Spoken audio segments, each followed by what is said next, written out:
All right, welcome back to Eyes Open Media. Hope you guys are doing well. It is September 19th, 2017. Okay, so let's update you guys on the hurricanes. Hurricane Jose looks like it's a Cat 1 still, and looks like it's going to weaken off a little bit here and get into a tropical storm. And it's just hovering around outside of the northeast of America and the Atlantic Ocean, and it's just chilling out there. So I'm not sure if it's going to make landfall anywhere, but it looks like it's just hanging out. A lot of you guys have been praying. I prayed about it, so a lot of us are keeping it out at sea. Okay, so the prayers are keeping it out at sea, which is a good thing. Okay, and then Maria. We actually did a code red last night for Maria, for everybody in Puerto Rico to evacuate. So all the 365 crew members or my teams that are in Puerto Rico evacuate immediately. We did that last night because Maria went from freaking a Cat 1 all the way to a Cat 5 in like 9 hours. Okay, and it really surprised everybody in the Caribbean.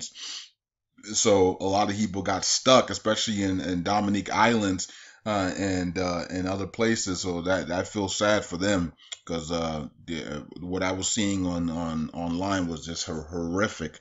So yeah, so hopefully the guys that are in Puerto Rico, I know power was going off last night because people were saying that they were losing power already and the storm wasn't even there yet. So hopefully you guys are out of there, out of Puerto Rico. Everybody is evacuating out of Puerto Rico, maybe Northern Dominican Republic and Haiti as well, and other places like that.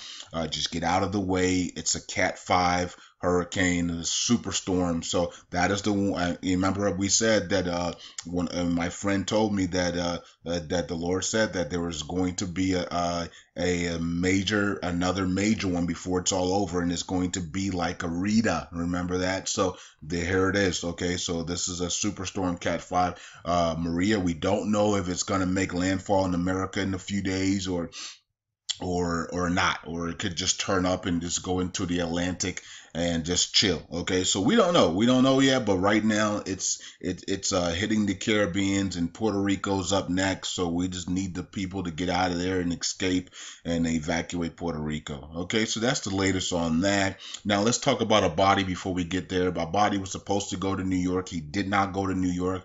I did make statements about it last night on Facebook. I will talk about that more on the main channel today, right after this video.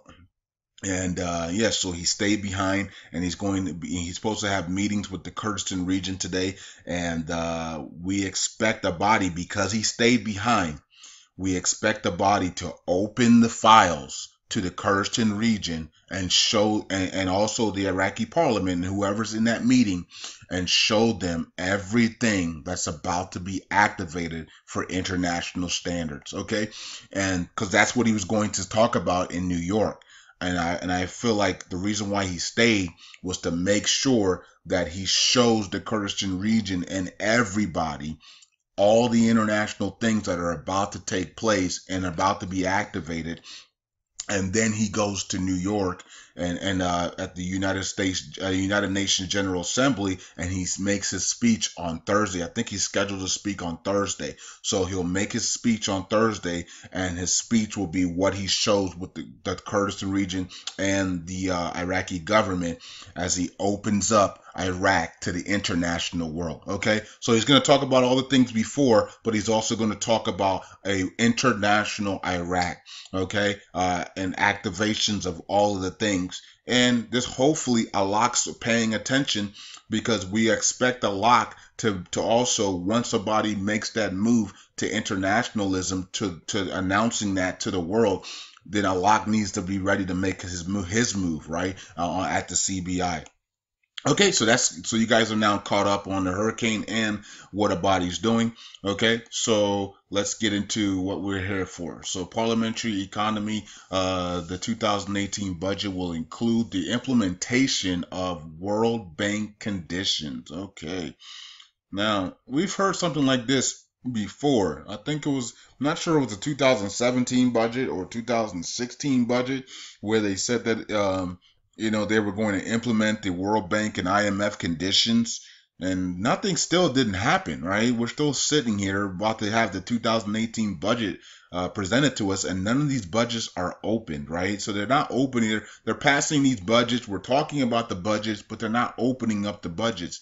And we expect a body at the United Nations to say that, to maybe not say that the budgets are going to be open, but to give the world, tell the world that Iraq is now open for international business, right? And with purchasing power, basically, that's what's going to happen when you open for international business.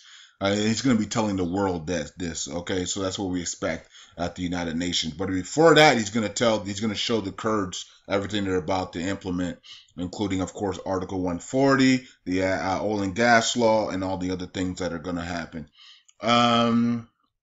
Let's see here. It says the Committee on Economy and Investment Parliamentary on Sunday that the budget next year will include the implementation of the conditions of the World Bank of Iraq, while noting that it will be austerity. Says the federal budget for 2018 will include the implementation of the conditions on the Bank and International Monetary Fund in Iraq, which was put in exchange for lending to fill the deficit in its budget due to decline in oil prices. Committee member Nora, I'm not going to mess up that last name there, said in a statement. Okay. Says reduction in expenditures will be an important program in the budget. Okay. How about opening the budget? Like they've done you know how many articles we've read on the budgets since like 2014. And not one budget is open, right? They even cried. Remember that? But I think it was the 2015 budget where they cried because they got it done so fast. And they got the 2015, 16, 17 budgets done very, very fast, right? And they never opened any of them. So they were crying. Remember, Parliament was crying about the 2015 and 16 budget, and they never opened them. What a waste, right? So you get the budgets done in record times, but you're not opening them to the world for international use.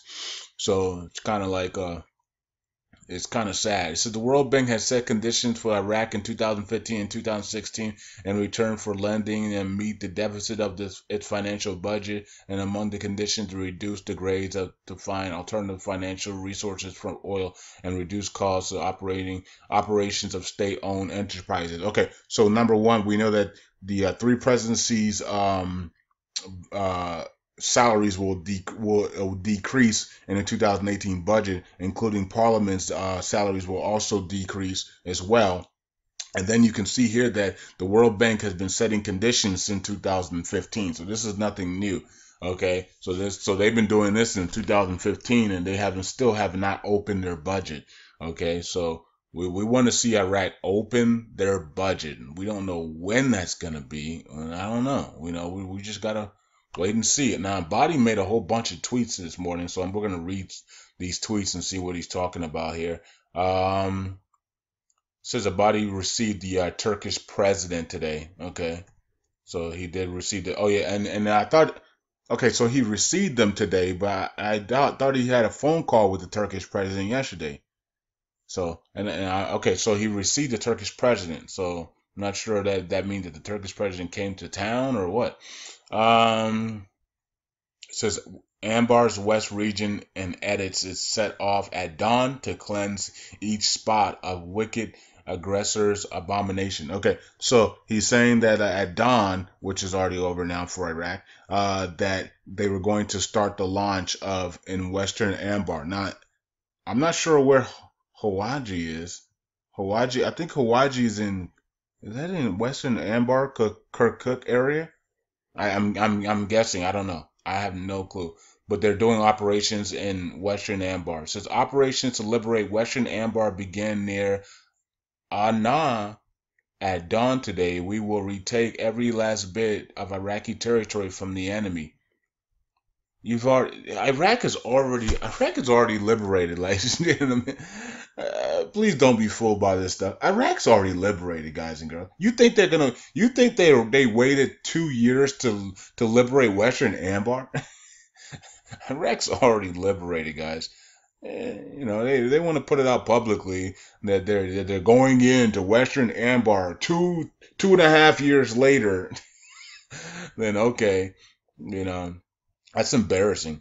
We will have another meeting with a new victory and will reap ISIS gang criminal death and humiliation. No, the humiliation is that you waited 2.5 years to publicly say that you're going into Western Anbar.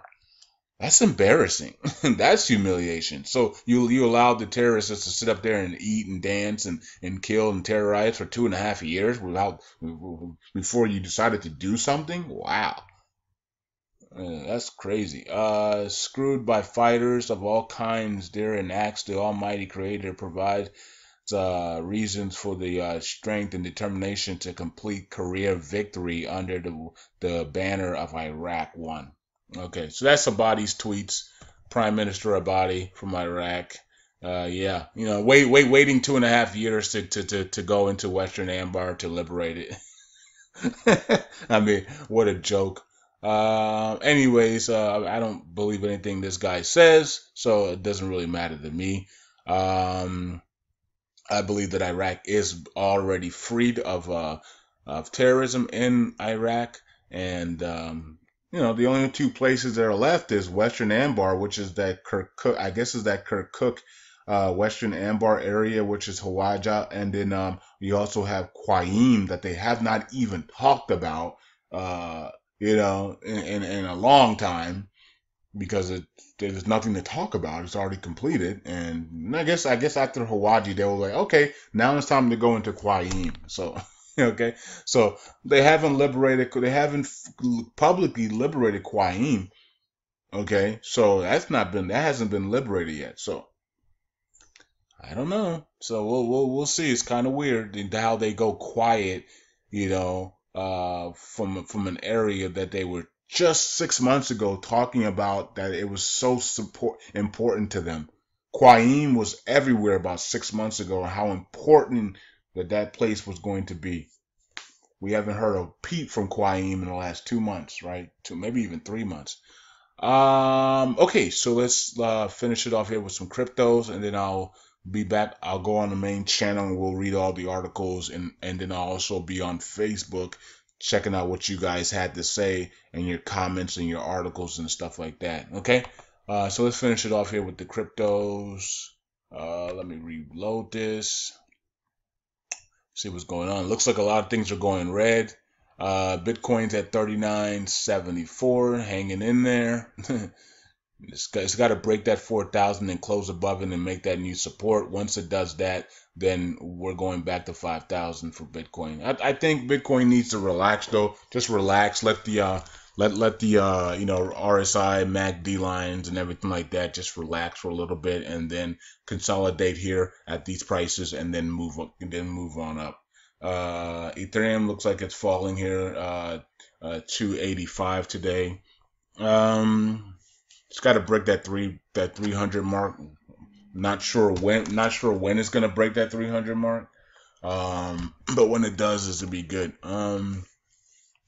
Bitcoin Cash at 464, Ripple at 18 cents, Litecoin at 54, up 2%. Litecoin has a buy signal on it, so I'm going to be watching it to grab more. I bought more yesterday, so I'm watching it because any type of dip here to 50, I'm in. I'm grabbing more because Litecoin has a buy signal on it. And the last buy signal, we saw it go from what was it, 42 all the way up to or maybe 36? Was it 36 all the way up to 90? So yeah, 36 to 90. I think that was the last run up for the buy signal. So Litecoin has a buy signal in.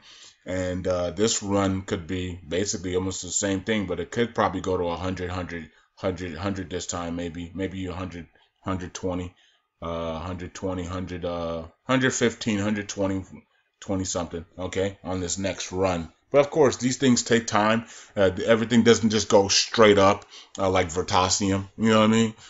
Some of these things take a lot longer. There's only 53 million coins out, so I mean, it should move a lot faster than it does. You know, Litecoin should move a lot faster. It should move like, remember when NEO was just moving straight up and with no, no care in sight? That's how Litecoin should move. Should move. With 53 million coins, it's not a lot of coins, so doesn't move as fast as I want it to, which is for 53 million coins. That means there's a lot of people that like to sell Litecoin, instead of hold it. So I hopefully, here within the next 2 months, when all this good news starts to come out at these conferences, people are actually going to start holding and hodling their coins more, so they can allow the prices to appreciate a lot faster.